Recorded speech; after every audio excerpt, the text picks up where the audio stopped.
নমস্কার, আজকে আমি পাঙ্গাস মাছের রেসিপি দেখাবো। এখন আমি লেবুর রসটা দিচ্ছি।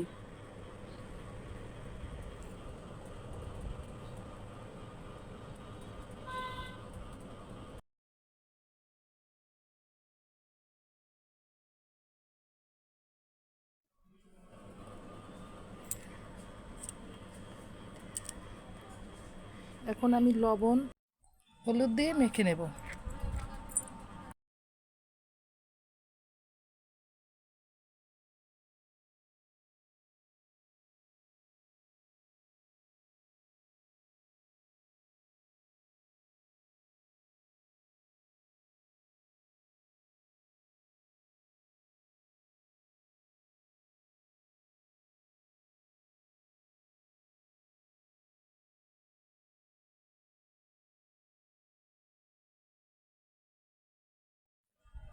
লবণ হলুদ মেখে নেওয়ার পর 10 মিনিট ঢেকে রাখব।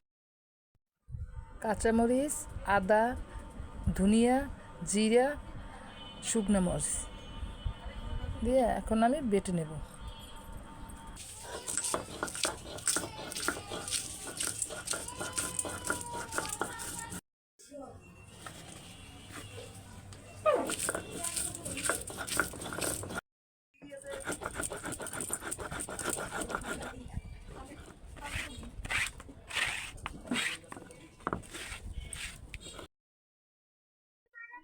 এখন আমি কড়াইতে তেল দেব।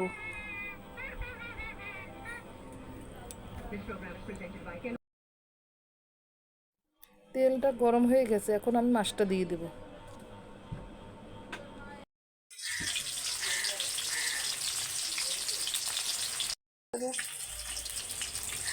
মাছটা এবার আমি উল্টেই করতেছি।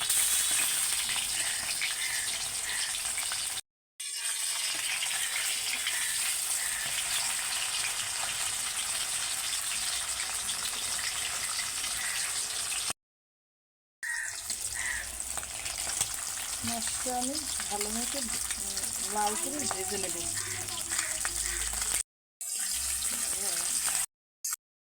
মাছটা এপিট ওপিট করে ভেজে লাল করে তুলে নেব। করে ভেজে নিলে খেতে অনেক ভালো লাগবে। আলুটা আমি লবণ হলুদ দিয়ে মেখে নেব, তেলে দিয়ে দিচ্ছি।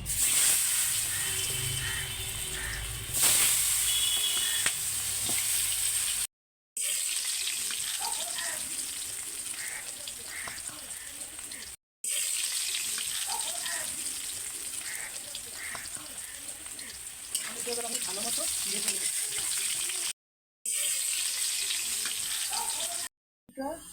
ভাজা হয়ে গেছে, এবার আমি আলুটা তুলে নেব।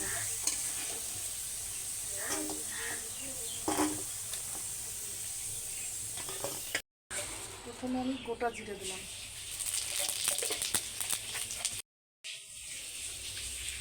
দুটো এলাচ, দারচিনি, তেজপাতা। এখন টমেটোটা দিয়ে দিলাম, সাথে বাটা মশলাটাও দিয়ে দিলাম। এখন কিছুক্ষণ কষিয়ে একটু প্লেটে ধোয়ার জলটা দিয়ে দিলাম, দিয়ে ভালো মতো কষিয়ে নেব। দই দিয়ে দিলাম।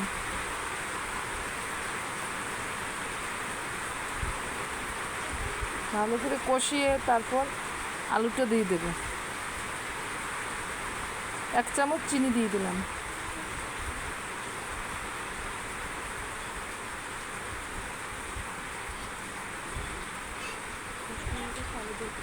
কষানো হয়ে গেছে, এখন আলুটা আমি দিয়ে দিলাম। 10 মিনিট ভালো করে কষিয়ে নেব আলুটা।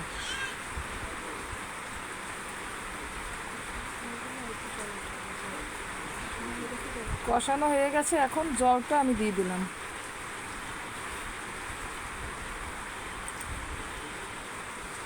ঝোলটা ফুটে ওঠার পর মাছটাও দিয়ে দেব।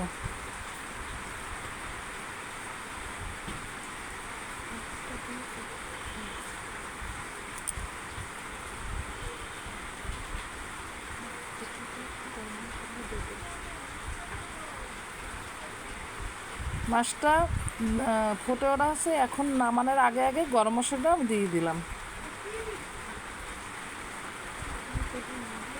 পাঙ্গাস মাছটা অনেকেই পছন্দ করে না, কিন্তু এভাবে করে খেয়ে দেখবেন, খেলে বারবার খেতে ইচ্ছা করবে। যদি কেউ ভালো, এই রেসিপিটি যদি কেউ ভালো লাগে তাহলে লাইক করবেন, কমেন্ট করবেন আর শেয়ার করবেন। ধন্যবাদ।